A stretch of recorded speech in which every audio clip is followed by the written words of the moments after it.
नमस्कार विद्यार्थी मित्रांनो, शिवान्यास कॉर्नर या यूट्यूब चॅनलमध्ये तुम्हा सर्वांचं पुन्हा एकदा खूप खूप स्वागत.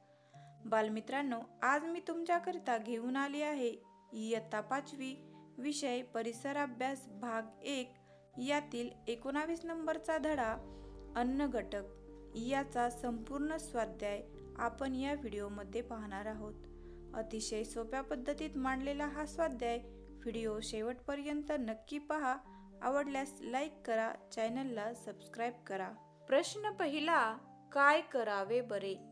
शरीराला पुरेशी प्रथिने मिळायला हवीत. उत्तर, शरीराला पुरेशी प्रथिने मिळायला हवी असल्यास खालील गोष्टींचा आहारात समावेश करावा.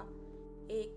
विविध कडधान्ये, डाळी, शेंगदाणे, दूध व दही, खवा यांसारखे दुधाचे पदार्थ.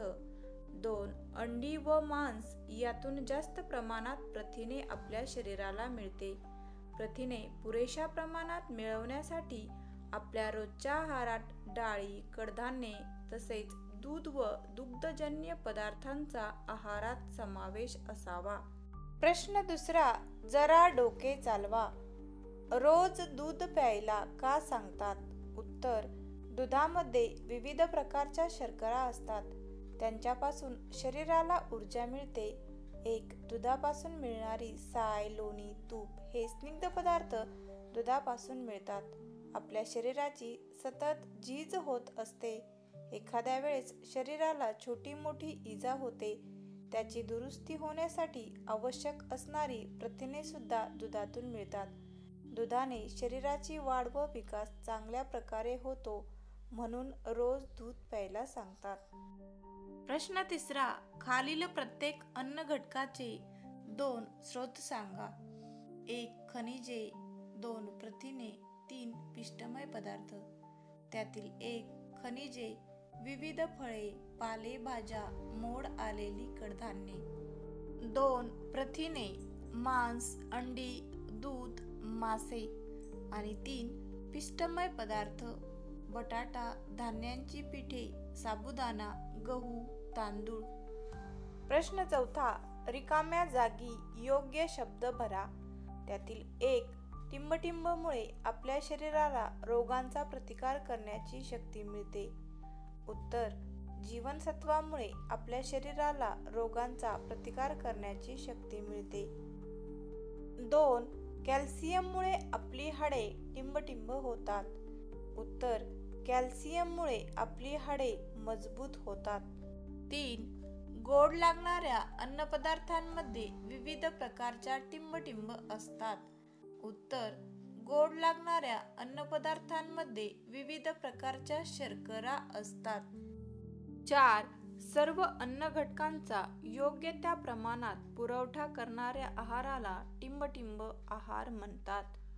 उत्तर, सर्व अन्न घटकांचा योग्य त्या प्रमाणात पुरवठा करणाऱ्या आहाराला संतुलित आहार असे म्हणतात. प्रश्न पाचवा, खालील प्रश्नांची उत्तरे लिहा. त्यातील प्रश्न 1. पिष्टमय पदार्थाच्या पचनातून मिळालेल्या शर्करेचा शरीराला काय उपयोग होतो?